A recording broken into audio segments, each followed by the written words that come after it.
What bothers me most is the fact that our cabinet members, from captain down to crook, I'm sorry, I meant cook, finds it necessary to continue to tell lies, half-truths, untruth, call it what you want, over and over and over to us for no apparent reason. Just so. Let's hear what Minister Andall and the Prime Minister had to say on the agreement when asked the question of where Grenada is at with the signing. So there's a window for countries to sign. And I don't believe that, well, Grenada for sure, we are not willing to surrender our sovereignty to any international organization.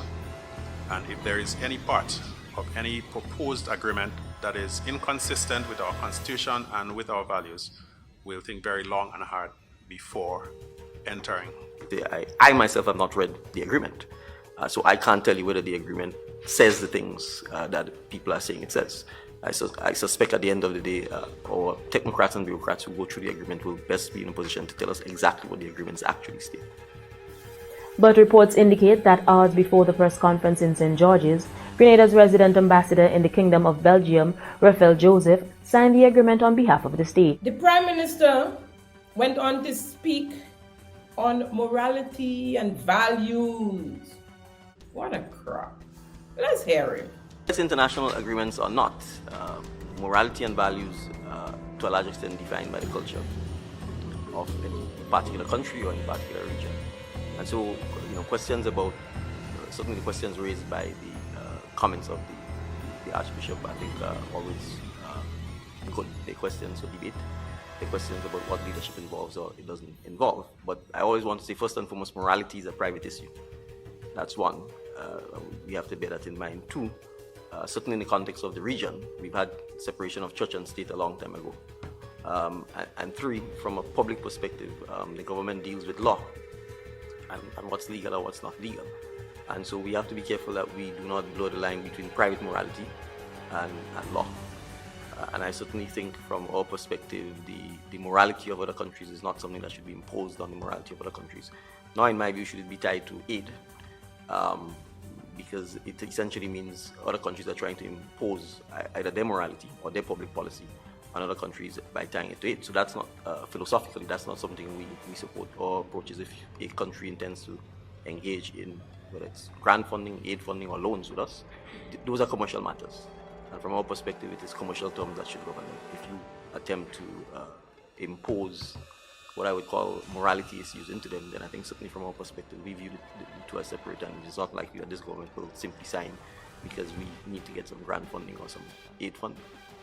Mere hours later, a statement from the Prime Minister's Ministry, released through the Government Information Service, GIS, stated that the Samoa Agreement was signed by the resident ambassador of the Kingdom of Brussels, Raphael Joseph, on behalf of the state of Grenada. Now, apparently, all this time, the Prime Minister and his Minister of Foreign Affairs was playing tomfoolery with the nation. The agreement was already signed in the Kingdom of Belgium by the ambassador, Raphael Joseph. So is the dog wagging the tail or the tail wagging the dog? Which is it? Or are we just being taken for fools? Because they can get away with it. They've been getting away with it. Could the ambassador, the question is, could the ambassador go ahead and sign a document like that without getting the go-ahead from his line minister, Honorable Joseph Andall, the Minister of Foreign Affairs? And could the Minister of Foreign Affairs give instructions to Ambassador Raphael Joseph without getting or running it by or getting the okay from the Prime Minister and his cabinet and the rest of the cabinet? That's the question. They better not answer that because it would only show what people say, everybody doing their own thing. The Prime Minister doesn't have his foot on the lid, so it blow open and scatter and everybody doing their own thing. As a matter of fact, the leader of government business in the lower house, he said, when asked a question recently, that he only spoke with something of great importance. I think it had to do with the housing. And he said he only spoke to the Prime Minister. He didn't take it to cabinet. He only spoke to the Prime Minister. Let's hear what Minister Andall, and we have to get it to the point out where he said Grenada did not sign. Grenada and a number of other CARICOM and some other countries in the Pacific and African region of the OACPS have not yet signed. Trinidad and Tobago has not yet signed.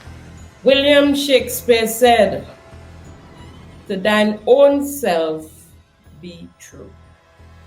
The Grenada ambassador to diaspora affairs, because I have to put in Grenada, Grenada's ambassador for diaspora affairs called in on a radio program in defense of the Prime Minister and the Minister of Foreign Affairs. He said that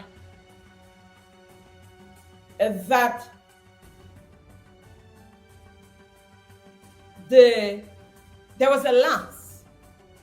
He said there was a lapse between the three gentlemen that caused it to look like the document was signed before or whilst they were speaking. He also said that we could sign if we want. Our constitution is ours, and nobody could make us do anything on gender equality. Gender equity. Same equality. Now, this is a gentleman who spent 34 years as a member of the New National Party. Most of those years as an executive member. And this is what he has to say. We could sign if we want. Our constitution is ours.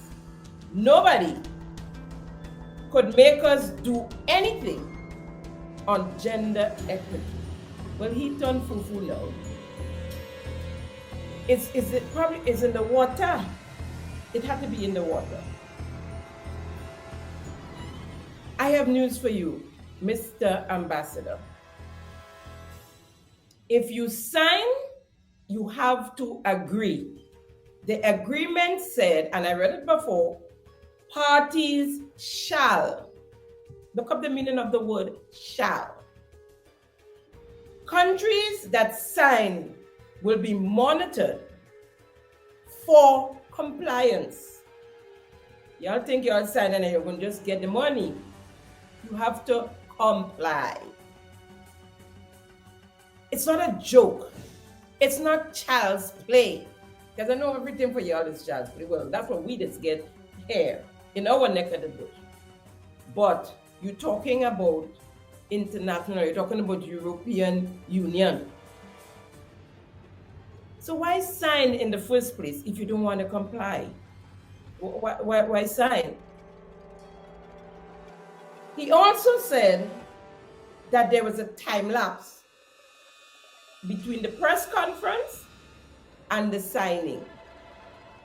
I don't even know how to explain that, because Brussels is 6 hours ahead of Grenada. I don't know if that's what you're trying to talk about, the time lapse.